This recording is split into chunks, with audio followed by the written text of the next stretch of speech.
Bonjour à toutes et à tous et bienvenue pour cette nouvelle vidéo qui aujourd'hui va traiter de l'énergie nucléaire. Comme toujours, n'hésitez pas à commenter, à partager et à liker cette vidéo ainsi qu'à vous abonner à ma chaîne pour suivre toutes mes prochaines interventions.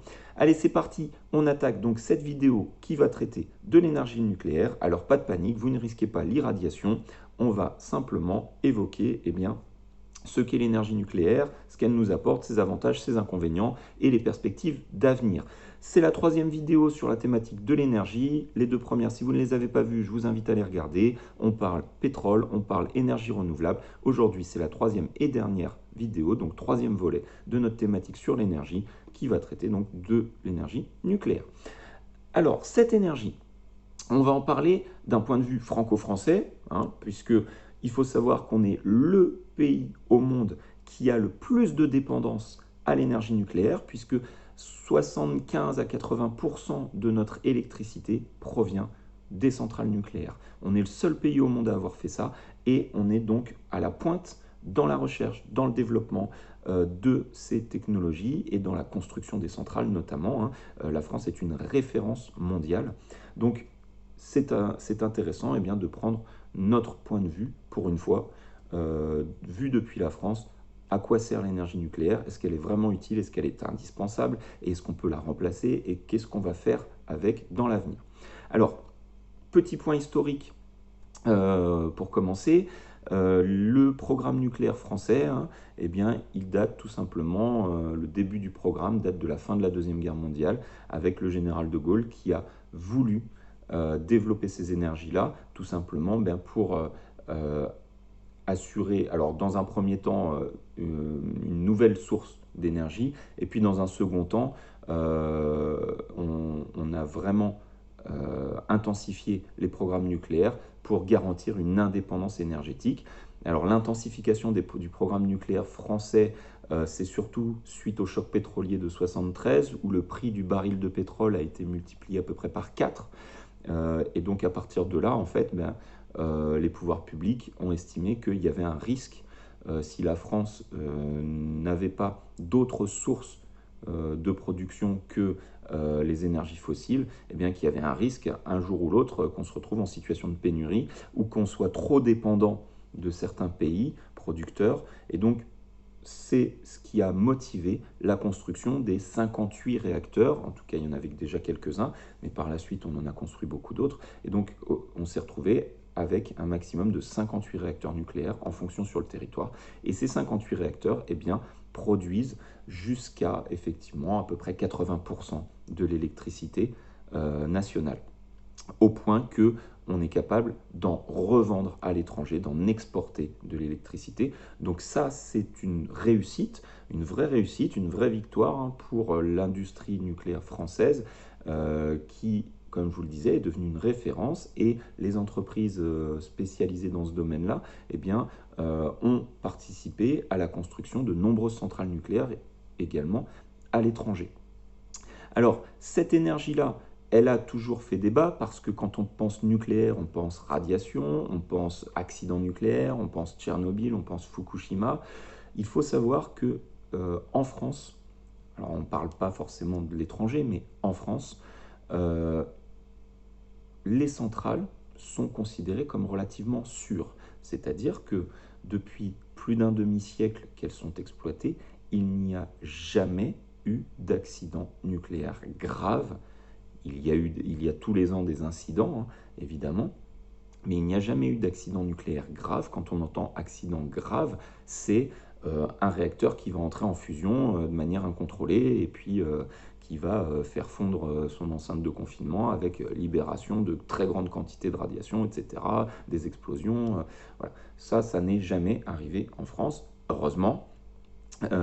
Et il se trouve que dans le domaine nucléaire, il y a, comme dans le domaine de l'aéronautique d'ailleurs, en fait, une mutualisation des expériences, c'est-à-dire que quand quelque part dans le monde, une centrale nucléaire a un problème, quel qu'il soit, un problème de sécurité, un problème technique, cette expérience-là, elle va être partagée avec les autres acteurs du nucléaire dans le monde, et systématiquement, en France notamment, on va utiliser cette expérience pour renforcer la sécurité des centrales. Donc en fait, dans le temps, nos centrales nucléaires deviennent de plus en plus sûres, contrairement à ce qui peut être avancé par certains, notamment les lobbies antinucléaires, qui argumentent sur le fait que les centrales vieillissent et que, en vieillissant, elles deviennent de graves dangers. Ça n'est pas vraiment le cas. Effectivement, il y a un problème de vieillissement qui fait que les investissements pour garantir la sécurité sont de plus en plus importants, donc il y a un problème de coût, mais il n'y a pas vraiment un problème de sécurité de ces centrales, puisque, comme je vous disais, eh bien, on va, dans le temps, renforcer la sécurité. Et donc, ce n'est pas comme une voiture qui va, avec le temps, peut-être devenir plus dangereuse parce que les freins vont être usés, les amortisseurs, etc. Ce n'est pas cette vision-là qu'il faut avoir du nucléaire, bien au contraire. Dans le temps, c'est comme si votre vieille voiture, eh bien, on lui mettait des amortisseurs tout neufs, on lui changeait les pneus, on lui mettait des freins à disque, etc. Et que du coup, votre voiture, même si elle vieillit, eh bien, elle est de plus en plus sûre et de plus en plus performante. Donc voilà un peu l'image qu'il faudrait avoir de cette industrie nucléaire, plutôt que de voir des centrales vieillissantes qui seraient toutes fissurées et qui risqueraient de s'effondrer. Ça n'est pas le cas. Donc ça, c'est pour chasser un petit peu les démons du nucléaire. Également, il est bien de rétablir une vérité qui malheureusement n'est pas connue de tous. Les centrales nucléaires n'émettent aucun polluant, aucune pollution n'est émise par les centrales nucléaires. Les grandes cheminées qu'on voit avec les panaches de fumée ne sont autres que des tours de refroidissement, puisque le principe de la centrale nucléaire, c'est quoi? C'est qu'on a les réacteurs qui vont produire une énorme quantité de chaleur. Cette chaleur-là va servir à chauffer de l'eau. L'eau va se transformer en vapeur sous pression, qui va faire tourner des turbines. Et une fois que cette eau sous pression va avoir entraîné les turbines géantes qui vont produire l'électricité, eh bien cette eau-là, il faut bien la refroidir quelque part. Donc effectivement, on va avoir des grandes tours de refroidissement qui vont permettre de condenser cette vapeur d'eau. Et donc, on va voir sortir de ces tours eh bien, de l'eau, tout simplement, de la vapeur d'eau. Donc la fumée blanche que vous voyez au-dessus des centrales nucléaires, ça n'est rien d'autre que de la vapeur d'eau totalement inoffensive. Également, les centrales nucléaires vont utiliser de l'eau liquide, cette fois-ci pour refroidir les réacteurs, pour éviter l'emballement des réactions. Et cette eau-là, alors ça va être peut-être le principal problème, il va falloir que cette eau ne soit pas, soit suffisamment disponible, en suffisamment grande quantité, et donc elle va être pompée soit dans des cours d'eau, soit dans la mer, en fonction de l'endroit où se trouve la centrale, et elle va ensuite être relâchée une fois qu'elle aura servi à refroidir le réacteur, et elle sera un peu plus chaude quand elle va ressortir de la centrale que quand elle y est entrée.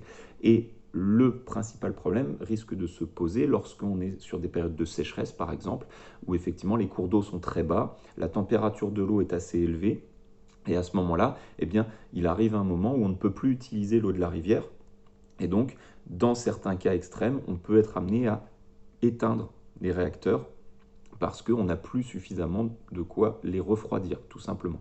Donc il arrive effectivement que la production de certains réacteurs s'arrête ou soit très diminuée pour des questions de manque d'eau, tout simplement.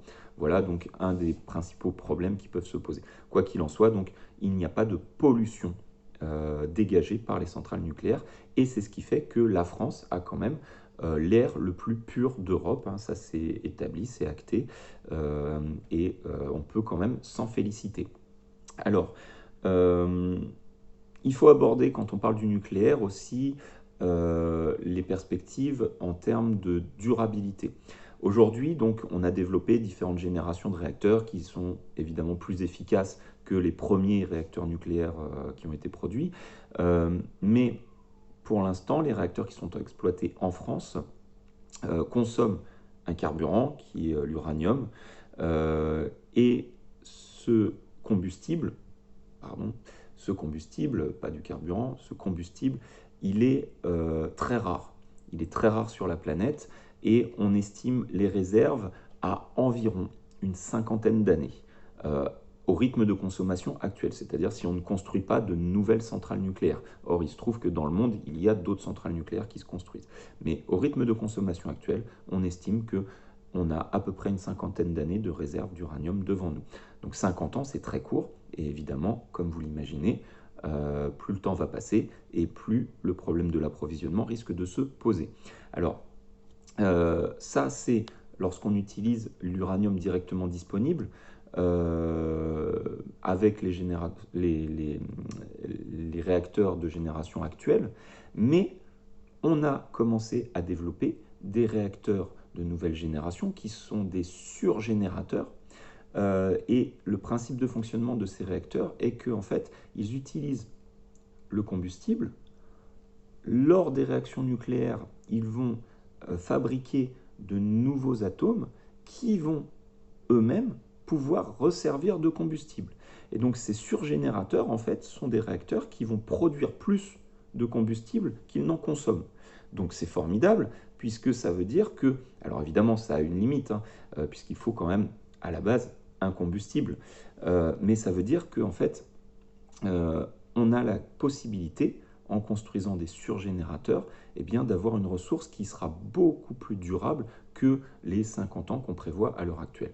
Alors, ces surgénérateurs, vous allez me dire, est-ce qu'ils existent? Est-ce qu'ils ont été construits? Est-ce qu'ils marchent? Oui, ils existent, oui, ils fonctionnent. Il y a certains pays qui en ont déjà construit et qui en ont mis en exploitation, donc ça marche. La France faisait partie de ces pays qui avaient construit eh bien, des réacteurs. Vous vous rappelez peut-être de Superphénix. Superphénix était un surgénérateur. Je dis était parce qu'il a été mis à l'arrêt, malheureusement, ou heureusement, je ne sais pas, pour des questions de sécurité, parce que il se trouve que effectivement la technologie des surgénérateurs, c'est son principal inconvénient, c'est qu'elle présente davantage de risques, et donc il faut effectivement travailler davantage sur la sécurité, sur les enceintes de confinement, etc., parce qu'il y a un risque plus important avec ces surgénérateurs. Malgré tout, c'est une technologie qui fonctionne, et il faut savoir que si on décidait d'utiliser, d'exploiter, de remplacer nos générateurs actuels par des surgénérateurs, eh bien, on garantirait une autonomie énergétique en termes d'électricité pour plusieurs centaines, voire plusieurs milliers d'années au rythme de consommation actuel. Donc c'est pas négligeable, hein, on multiplierait notre autonomie énergétique par 10, 50, 100 peut-être. Donc c'est quand même pas rien, et ça permettrait de dire que cette énergie nucléaire basée sur la fission déjà nous permettrait sur du moyen voire du long terme d'avoir une certaine sérénité puisqu'on serait sûr de pouvoir garantir la production. Et il se trouve d'ailleurs que on peut réutiliser les déchets nucléaires de nos centrales actuelles qui à l'heure actuelle sont stockés. On pourrait les utiliser pour alimenter les surgénérateurs. Donc ça voudrait dire que on a déjà à l'heure actuelle notre combustible. En fait, on n'aurait pas besoin forcément d'aller en acheter ailleurs, en tout cas pas avant très longtemps. Donc ça, c'est l'une des perspectives d'avenir. Et puis, il y a également la fusion nucléaire. Alors là, la fusion nucléaire, on est sur un horizon d'une centaine d'années, hein, c'est ce qui est à peu près estimé hein, sur le temps de développement de cette technologie.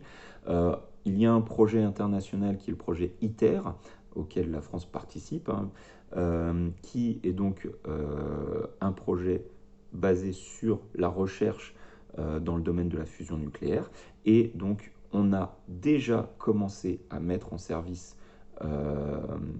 un réacteur à fusion nucléaire, mais ça n'est absolument pas dans le but de produire de l'électricité pour l'instant, puisqu'on est encore au stade de la recherche. Et donc, on est sur des périodes d'activité de quelques secondes pour vérifier la faisabilité, pour voir comment on peut contenir les réactions, etc. Puisque le principal problème de la fusion nucléaire, outre le fait qu'il faut être en capacité de produire la réaction de fusion, c'est de la contenir ensuite, puisque ce sont des réactions qui produisent des températures de l'ordre de plusieurs millions de degrés. Donc effectivement, c'est très complexe à maîtriser, et c'est d'autant plus complexe à maîtriser sur une longue période de temps, puisque on n'a pas le droit, en fait, à la moindre erreur, à la moindre défaillance, hein. Il faut en permanence des champs de confinement, il faut en permanence un refroidissement extrême, etc. Donc, c'est très compliqué à mettre en œuvre. Et ben, le réacteur ITER, il est prévu pour être en phase de test donc sur une vingtaine d'années, hein. Donc, c'est vraiment un réacteur expérimental, hein. Ça n'est pas du tout une centrale nucléaire. Et à l'issue de cette vingtaine d'années de tests, eh bien, il y aura d'ici là, il y a déjà d'autres projets qui sont en cours, et il y aura une phase de développement donc de réacteurs qui seront fonctionnels, qui pourront ensuite éventuellement donner lieu à la construction de centrales pour qu'elles soient exploitées. Mais vous voyez bien que ça va prendre énormément de temps, hein, puisque à chaque fois, on parle d'une dizaine d'années pour chaque étape, pour chaque nouvelle marche à franchir. Donc, dans l'immédiat, évidemment, cette fusion nucléaire n'est pas une solution immédiate, et il vaut mieux compter effectivement sur notre énergie nucléaire pour l'instant, en continuant à développer donc des réacteurs plus performants comme les surgénérateurs. Alors, malheureusement, il y a à l'heure actuelle un lobby très fort contre le nucléaire. Alors, c'est un lobby qui a effectivement de bons arguments, hein, puisqu'il parle du risque nucléaire, il parle du coût de l'entretien et du démantèlement des centrales nucléaires, il parle des déchets nucléaires, du stockage et du retraitement de ces déchets. Donc ils ont des arguments de poids, effectivement, mais si on les prend un par un, le risque nucléaire, comme je vous l'ai dit, les centrales nucléaires sont prévues pour avoir une sécurité qui va augmenter dans le temps, donc puisque chaque incident dans le monde donne lieu à une réévaluation des normes de sécurité dans les centrales, et donc toutes les centrales sont mises à jour régulièrement, et donc elles sont de plus en plus sûres. Ensuite, ben, pour ce qui est du coût, effectivement, une centrale qui vieillit va coûter de plus en plus cher à entretenir, parce qu'il va falloir réparer, remplacer, modifier, etc. Donc ça va coûter beaucoup d'argent. Mais c'est un investissement qui est rentabilisé parce qu'une centrale nucléaire produit tellement d'énergie que le coût finalement est amorti assez rapidement. Et puis pour ce qui est donc après du démantèlement, effectivement là il y a un réel souci. Démanteler une centrale nucléaire, ça prend beaucoup de temps, c'est très cher, c'est très complexe. Donc ça, c'est un vrai problème auquel il faut réfléchir. Dernier point, sur le stockage des déchets, eh bien, là, c'est un faux problème, hein, puisque d'une part, on sépare les déchets à vie courte et les déchets à vie longue. Donc les déchets à vie courte, on sait les mettre de côté, les stocker jusqu'à ce qu'ils ne soient plus trop dangereux. Le problème, c'est les déchets à vie longue, et il se trouve que eh bien, ces déchets à vie longue, on pourrait les valoriser dans des surgénérateurs et donc les réutiliser. Donc finalement, c'est un faux problème. Et on parle de quantités qui sont relativement faibles, même si on va parler de tonnes de déchets, mais ce sont des quantités très faibles par rapport à d'autres déchets industriels, chimiques, toxiques, etc. Le seul inconvénient, effectivement, c'est la durée de vie de ces déchets, avec les problèmes soit d'enfouissement, soit de stockage, etc. Mais à partir du moment où on les valorise, ces déchets, ce ne sera plus un problème. Voilà. Donc, vous comprenez bien par rapport à ma vidéo que, à mon sens, l'énergie nucléaire est une énergie d'avenir et pas une énergie du passé, que c'est une énergie rentable en termes écologiques, en termes économiques, en termes également de disponibilité. C'est une énergie qui mérite qu'on continue à lui faire confiance, à lui accorder une confiance importante, parce que eh bien, la France n'a pas à l'heure actuelle d'autres solutions, et elle ne peut pas se passer de cette énergie-là, même si effectivement les énergies renouvelables vont pouvoir petit à petit remplacer une partie de cette production, et également les économies d'énergie si on continue à faire des efforts sur l'optimisation, sur l'efficacité énergétique, les logements, etc. on pourra effectivement diminuer notre production. Donc à ce moment-là, envisager de fermer des réacteurs petit à petit. Mais on ne peut pas décréter que du jour au lendemain, on va éteindre toutes nos centrales parce que sinon, on reviendrait à l'âge de pierre tout simplement. Voilà. Donc je vous remercie d'avoir suivi cette vidéo jusqu'à son terme. Je vous donne rendez-vous très prochainement. Alors là, on va aborder d'autres sujets. Dans mes prochaines présentations, on parlera de toute autre chose. Je vous invite à consulter mes autres vidéos sur la thématique de l'énergie si elles vous intéressent. Comme toujours, n'hésitez pas à commenter, partager, liker un maximum, abonnez-vous à la chaîne. Et quant à moi, je vous donne rendez-vous très prochainement. Merci beaucoup et à bientôt. Au revoir.